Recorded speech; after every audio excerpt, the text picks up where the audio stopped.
आज हम तीनों जा रहे थे एक लंबे सफ़र पर। जो रास्ता मुझे 5 साल तक अनजाना भी नहीं लगा, लेकिन आज थोड़ा सा वहाँ पर जाते हुए घबराहट तो हो रही है। तो आज हम जा रहे थे जयपुर। जयपुर में जाने से पहले मेरे पति देव रुके बीच हाईवे पर, क्योंकि उनको करनी थी पेट पूजा। तो पेट पूजा करने के लिए उन्होंने बर्गर किंग के ड्राइव थ्रू में गए और वहाँ से उन्होंने ली एक मील, क्योंकि हम घर से निकलते हैं तो ये खाते नहीं हैं और रास्ते में निकलते ही इनको भूख लग जाती है। तो वहाँ से मील लेते लेते फिर हम तीनों मस्ती करते करते, मेरी बेटी बाहर के नज़ारे देखते देखते, हम ऐसे ही चलते जा रहे थे अपनी मंजिल की तरफ।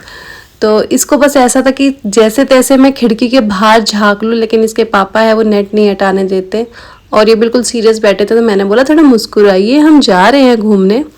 और फिर मेरी बेटी ने डाल दी थी मेरे ऊपर कोल्ड ड्रिंक। तो बीच रास्ते में रुककर हमें कपड़े चेंज करने पड़े। फिर मेरे पति बोले थोड़ी देर तू ड्राइव कर ले, तो मैंने सोचा चलो मैं ही कर देती हूँ। फिर मैंने 70 किलोमीटर के स्ट्रेच को ड्राइव करके और हम सीधा पहुँच गए थे जयपुर। जयपुर था मुझे कुछ अपनी यूनिवर्सिटी से डॉक्यूमेंट का काम। वो डॉक्यूमेंट का काम आज तो हुआ नहीं, तो हमें रुकना पड़ेगा जयपुर ही।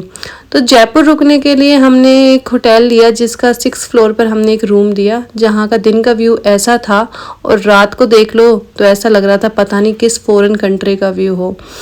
तो वहाँ से करके चेक इन, फिर हम पहुँचे सरस के पार्लर में, जिस पे हमने खाई दूध जलेबी सरस पार्लर की काफ़ी फेमस है। तो जब मैं जयपुर रहती थी तो मैंने काफ़ी बार खाई है, तो क्यों ना अपने हस्बैंड को भी ट्राई कराऊं। तो हम पहुंच गए थे सरस पार्लर और फिर हमने वहाँ पे खाई दूध जलेबी। फिर उसके बाद जयपुर चौपाटी गए। जयपुर चौपाटी जब मैं जयपुर रहती थी तब बन रहा था, तब पूरा नहीं हुआ था। तो मेरे दोस्तों वगैरह की स्नैप वगैरह फ़ोटो देखती थी, तो मेरा हमेशा से मन करता था कि हाँ जब मैं जयपुर जाऊँगी तो जयपुर चौपाटी ज़रूर जाऊँगी, क्योंकि यहाँ पे फ़ोटोज़ अच्छी आती है। और वाकई हमारी वीडियो देखो। फिर हमने थोड़ा सा एक्सप्लोर करा कि क्या खाए क्या ना खाए। तो फिर हमने लास्ट में डिसाइड किया चलो दाल बाटी चूरमा ही खा लेते हैं। जितने मन से हमने ऑर्डर किया था, जितना दिखने में ये थाली लग रही थी सुंदर, जब हमने इसको टेस्ट किया तो क्या ही बताएं। दाल चूरमे के नाम पे भद्दा थी ये, कुछ अच्छा नहीं था इसमें, सब वाहियात था।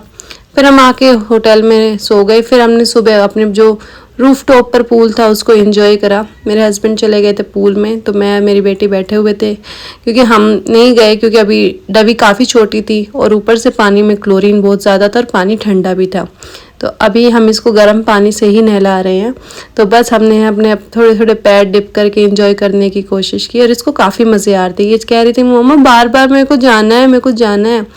फिर यहाँ से निकल के हम गए तनसुख और हमने कान्हा पर हमने किया ब्रेकफास्ट करने के बाद वापस गए यूनिवर्सिटी में जो भी हमारा काम था, जो डॉक्यूमेंट्स वगैरह मेरे को लेने थे, वो हमें थैंक गॉड मिल गए। और डॉक्यूमेंट्स को रिसीव करके हमने सोचा चलो जयपुर एक्सप्लोर करते हैं। तो हम पहुंच गए थे एल्बर्ट हॉल म्यूज़ियम।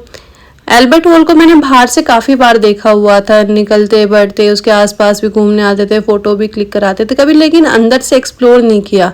तो this was the first time कि मैं एल्बर्ट हॉल म्यूज़ियम में जा रही हूँ विद माय हस्बैंड, क्योंकि उन्होंने भी नहीं देखा था। तो एंट्रेंस इतनी सुंदर बना रखी थी, जितनी भी पोर्ट्रेट्स वगैरह बना रखी थी महाराजाओं की और उनके बारे में जो लिखा हुआ था काफ़ी अच्छा था एंड काफ़ी अट्रैक्टिंग था। तो एंट्री देख के ही हमें सेटिस्फेक्शन हो गया कि हाँ हम अच्छी जगह जा रहे हैं। उसके बाद हमने अपनी बेटी को बैठा लिया था स्ट्रोलर में, क्योंकि म्यूज़ियम था काफ़ी बड़ा और उसको गोदी में लेके जाना तो थोड़ा सा मुश्किल था, क्योंकि आजकल वो बहुत चुलबुली हो चुकी है। म्यूज़ियम एक्सप्लोर करके फिर हम आ गए बाहर और हमने टांगे पर सवारी करी। तो मैं मेरे हस्बैंड हम बाली भी गए थे, तब हमने वहाँ पे देखा तो हमने सोचा यार क्या बच्चों वाला काम है, लेकिन जब से डबी हुई है हमें हर छोटे मोटे काम में मज़े आते हैं। हर चीज़ जो बचकानी होती है उसको करने में मज़े आते हैं।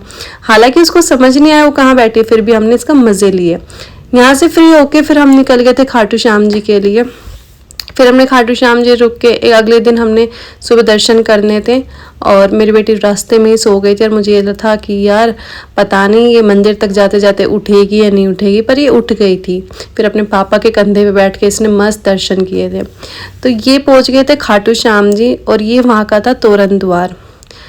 अब तोरण द्वार के साथ मतलब एक अलग सी भावनाएं जुड़ी हुई है। इस द्वार को देख के अंदर से आता है कि हाँ बाबा हमारे साथ है, बाबा हमारी रक्षा करेंगे।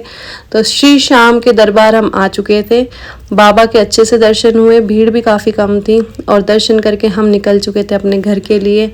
और ये था मेरे 2 दिन का जयपुर का सफ़र।